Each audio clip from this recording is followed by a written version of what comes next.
Everyone welcome back to my channel. तो आज की इस वीडियो में हम कवर करने वाले हैं क्लास 10th का chapter number first, a letter to God का the most important question, character sketch of Lencho.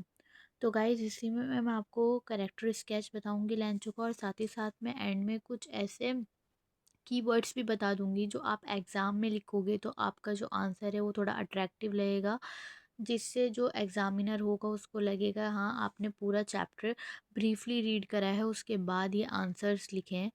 तो अगर आपको एग्ज़ाम में अच्छे मार्क्स चाहिए तो जिस तरीके से मैं आपको इसमें एक्सप्लेन करने वाली हूँ, अगर आप उसी तरह से अपना एग्ज़ाम में अगर क्वेश्चन आता है कैरेक्टर स्केच वाला उस पर ये आंसर लिखोगे तो आपको फुल मार्क्स मिलेंगे।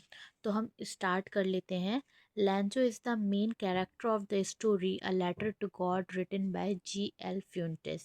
He is a poor, hard-working farmer who lives in a small house on the top of a hill with his family.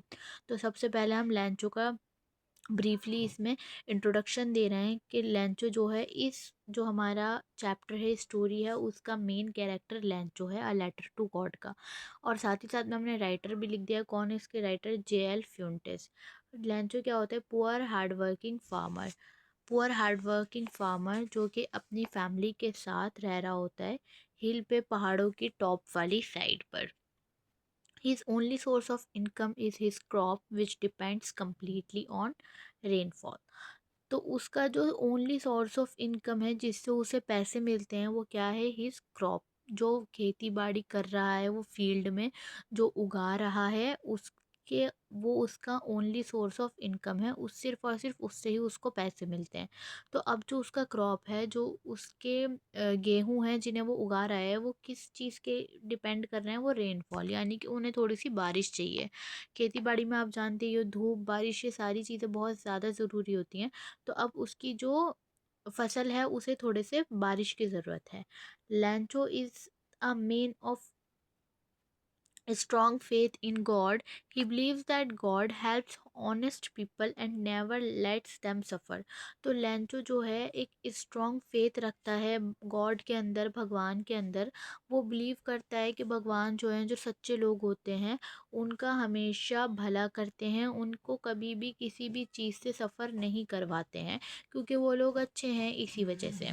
When a hailstorm destroys his entire crop, he does not lose hope. तो क्या होता है, वो बारिश की demand करता है, वो चाहता है बारिश हो जाए, लेकिन बारिश के साथ साथ वो एक, आप कह सकते हो, तूफ़ानी बारिश आ जाती है जिससे उसका एंटायर क्रॉप जो होता है वो डिस्ट्रॉय हो जाता है। लेकिन उसके बाद भी वो अपना होप जो है वो नहीं छोड़ता। Instead, he writes a letter to God asking for 100 pesos to support his family. This shows his innocent simplicity and deep religious faith. तो जो लैंचो होता है वो अपना होप नहीं छोड़ता। वो क्या करता है, वो लेटर लिखता है गॉड को और डिमांड करता है 100 पीसोस की। पीसोस वहाँ की करेंसी है, तो वो चाहता है कि भगवान जो है उसे 100 पीसोस दे दें, उसकी फैमिली को थोड़ा सपोर्ट करें। तो ये क्या शो करता है, ये लैंचो की जो इनोसेंस है, सिंप्लिसिटी है एंड डीप रिलीजियस फेथ जो है, मतलब कि उसकी आप मासूमियत बोल सकते हो, उसका जो भगवान को लेकर विश्वास है कि भगवान हेल्प करेंगे ही करेंगे, ये सारी चीज़ें ये शो करता है। आगे मूव कर लेते हैं। He is also honest and straight forward. वो ऑनेस्ट होता है और स्ट्रेट फॉरवर्ड होता है, इसीलिए उसे लगता है कि भगवान उसकी मदद करने वाले हैं। When he receive only 70 pesos he immediately thinks that the post office employees have taken the remaining money. तो जैसे ही उसे लेटर मिलता है उसका, उसमें 70 पीसोज होते हैं, वो डिमांड 100 की करता है, बस उसे 70 मिलते हैं। लेकिन तो उसे क्या लगता है कि जो पोस्ट ऑफिस के एम्प्लॉयज़ हैं, जो काम कर रहे हैं पोस्ट ऑफिस में, उन्होंने उसकी रिमेनिंग मनी जो है, बची हुई मनी है, ले ली है। He writes another letter to God asking him to send the rest of money but not through the post office. तो वो एक और लेटर लिखता है भगवान को और उसमें वो बोलता है कि अब जो है उसे, जो उसकी बची हुई मनी है, 70 पीसोस उसे मिले तो कितने बचे, 30 पीसोस बचे। तो वो बोलता है कि आप वो भी मुझे भेज दो, लेकिन इस बार जो आप पैसे भेजो वो पोस्ट ऑफिस के थ्रू मत भेजना, क्योंकि उसे लगता है जो उसके पैसे हैं वो पोस्ट ऑफिस में जो एम्प्लॉयज़ काम कर रहे हैं उन्होंने चुरा लिए हैं। तो ये क्या शो करता है, showing his child like trust in God and suspicious of human beings. तो जैसे कि एक छोटा बच्चा होता है, वो भगवान में विश्वास रखता है, छोटी-छोटी विशेज़ माँगता है हर चीज़ के लिए। तो ये एक वही ट्रस्ट जो एक बच्चे के अंदर होता है गॉड को लेकर, वही ट्रस्ट लैंचो का था गॉड के अंदर। और जो ह्यूमन बीइंग है उसे वो मतलब गलत दिखा रहा है, उसे वो बोल रहा है कि भगवान ने मेरे लिए पैसे भेजे लेकिन उन लोगों ने चुरा लिए। तो यही हमारा है। लैंचो is hard working, innocent, faithful and simple minded. लैंचो एक हार्ड वर्किंग फार्मर है, इनोसेंट यानी कि मासूम है, फेथफुल है जो भगवान में फेथ रखता है, और सिंपल माइंडेड यानी कि बहुत ही सुलझे हुए दिमाग का एक कैरेक्टर है। His character shows the power of faith but also highlights how blind faith can sometimes make a person misunderstand others kindness. तो उसका जो कैरेक्टर है वो पावर तो दिखा रहा है कि हाँ जी, जो उसका ट्रस्ट है, फेथ है, उसमें कितनी पावर है, लेकिन ये साथ ही साथ हाईलाइट कर रहा है जो ब्लाइंड फेथ है, जो अंधा एतबार होता है, वो किस तरीके से एक पर्सन को मिसअंडरस्टैंड कर देता है अदर्स काइंडनेस। क्योंकि उसके जो वो 70 पीसोज होते हैं वो भगवान तो नहीं बेच सकते, वो पोस्ट ऑफिस के एम्प्लॉयज़ ही कलेक्ट करके देते हैं।